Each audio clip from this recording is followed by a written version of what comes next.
I think we can all agree that practicing semen retention while being single is already pretty hard, right? But there is one thing that is even harder, and that is practicing semen retention and being in a relationship. And it's exactly this that pushed me to take my sexual discipline to the next level. And honestly, I almost ruined my relationship because of my semen retention practice. Not because I was lacking discipline, but because I was using the wrong kind of discipline, the one that was very rigid and unsustainable, which made it impossible to have like a shared experience that was actually fulfilling for either of us. So I really had to redefine sexual discipline in a way that didn't limit my intimacy and my connection, and moving from being in control to being in command, meaning control without the rigidity that allows for enough movement and spontaneity and surrender. And this requires a whole different level of sexual mastery. And in today's video, I want to show you how to build this kind of sexual discipline without sacrificing your pleasure, and especially without sacrificing your relationship. Something happens when you're single and you've been practicing semen retention for a very long time. You become so detached that when you do enter a relationship, it's very hard to relate to another human being. Desire is irrelevant. I am a machine. Plus, as much as I enjoyed sex, I almost started seeing it as a threat to my practice. So sometimes I avoided sex altogether just so I could maintain my streak, because I didn't want to feel bad for the next few days when I ejaculated.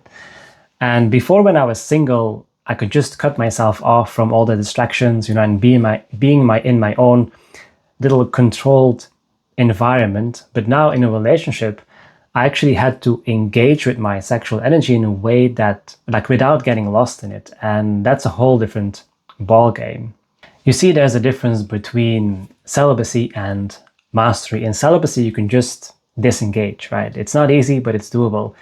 Versus in mastery, you have to engage with your sexual energy. And to do this, you cannot just rely purely on discipline and willpower anymore. Plus, doing so can make you quite dense, and you actually risk just suppressing your sexual energy.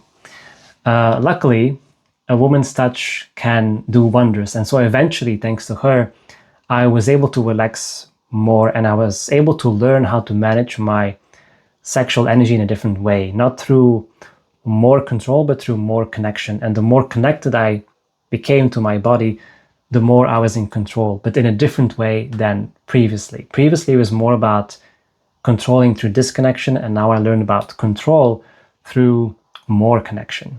And so sexual discipline got entirely redefined for me. It became more about surrender than it became about control, and actually leading into pleasure instead of like trying to keep pleasure on a leash. And so the sexual discipline didn't get compromised, it got tested and then eventually enhanced because of it. And so what we'll do next is I'll share some of the steps with you to do exactly the same.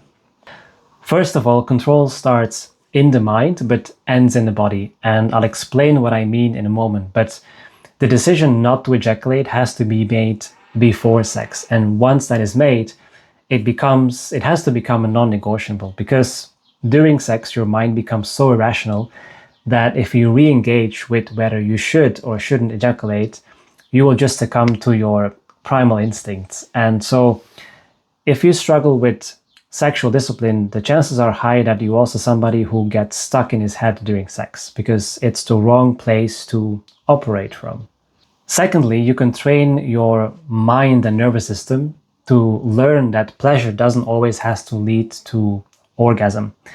And if you have an edging practice, this is actually the perfect opportunity to learn this, because you can program yourself for instant gratification, but you can also program yourself for delayed gratification. And this is why celibacy, unfortunately, doesn't always prepare us for married life, because mastery requires us to be actively engaged with our sexual energy.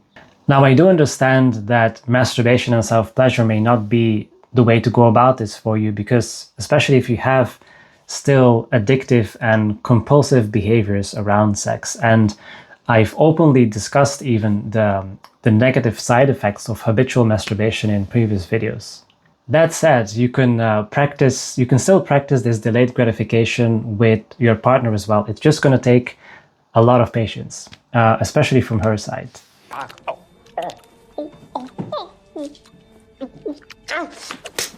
I ejaculated!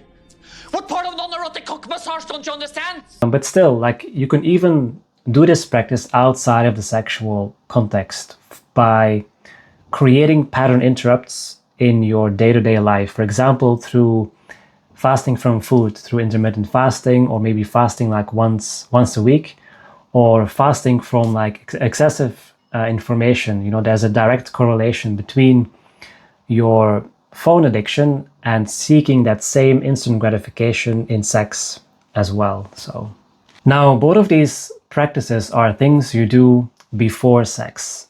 During sex, you don't want to be in your head, right? You want to be in your body. And this is where discipline needs to take a different shape. Control needs to be balanced with surrender. And what you end up with is something that's called command. You don't just want ejaculation control, you want ejaculation command, which is a shift from force to flow. And what this means is that you want to give the sexual energy room to breathe, room to move, which is accomplished through more relaxation and more surrender, not more control. And remember, you've already decided not to ejaculate. The container is sealed tight. That's the control element. Now, inside the container, which is your body, you want to have that relaxation, you want to have liberation, you want to have freedom and space inside of the container. Discipline plus surrender equals flow, which doesn't only increase your capacity to say no to ejaculation, it also helps you make the practice more sustainable without requiring you to compromise your pleasure. In fact, because of the deeper relaxation, your capacity to experience pleasure actually increases. And so you become what I would call self-sourced. You become able to self-source your own pleasure and your own satisfaction. And once this happens, you as the masculine become the eye of the storm, untouched by the movement of the storm that surrounds you, which is her, the feminine. And this then enables you to shift your focus entirely on her. Before, it was all about you. It was about you trying to be in control, trying to maintain your practice, and essentially trying to be in control of the storm, right? And this is where you'll discover that there is a sexual satisfaction that goes beyond your own pleasure. It's a sexual satisfaction that comes from her pleasure, not your pleasure.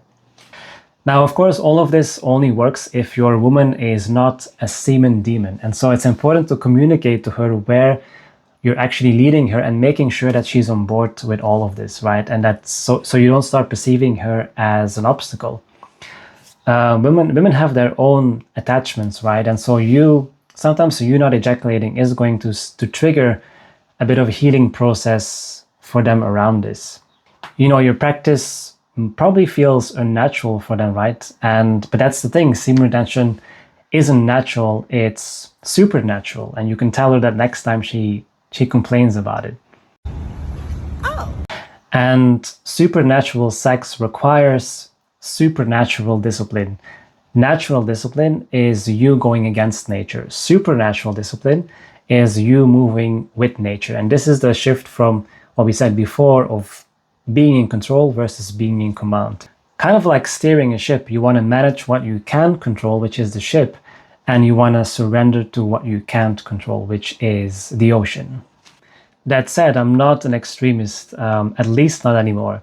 And so my goal today is not anymore to keep pushing my own like personal streak record. My goal is to maximize intimacy and connection. And so today I consciously choose to release every few months or so for two reasons. Number one, in sex, to become one, spiritually and energetically. And what this means that this sexual relation becomes a closed system. And so when you do choose to ejaculate from choice, not compulsion, then this energy loss will be quite minimal, especially if you are relating in this deep surrender that we've talked about before, and when the relationship is in alignment, which means that the sexual energy that is lost will circulate through her and eventually come back to you. And that's the first reason. The second reason is that I believe that as men, we are called into a sacrificial kind of love. So if semen is that valuable for you, why not just give it to her, right? As an occasional offering, as an expression of the love you have for her, as willingly losing something that clearly means a lot to you, right? It's also going to keep you humble and probably prevent you from falling into pride or vain.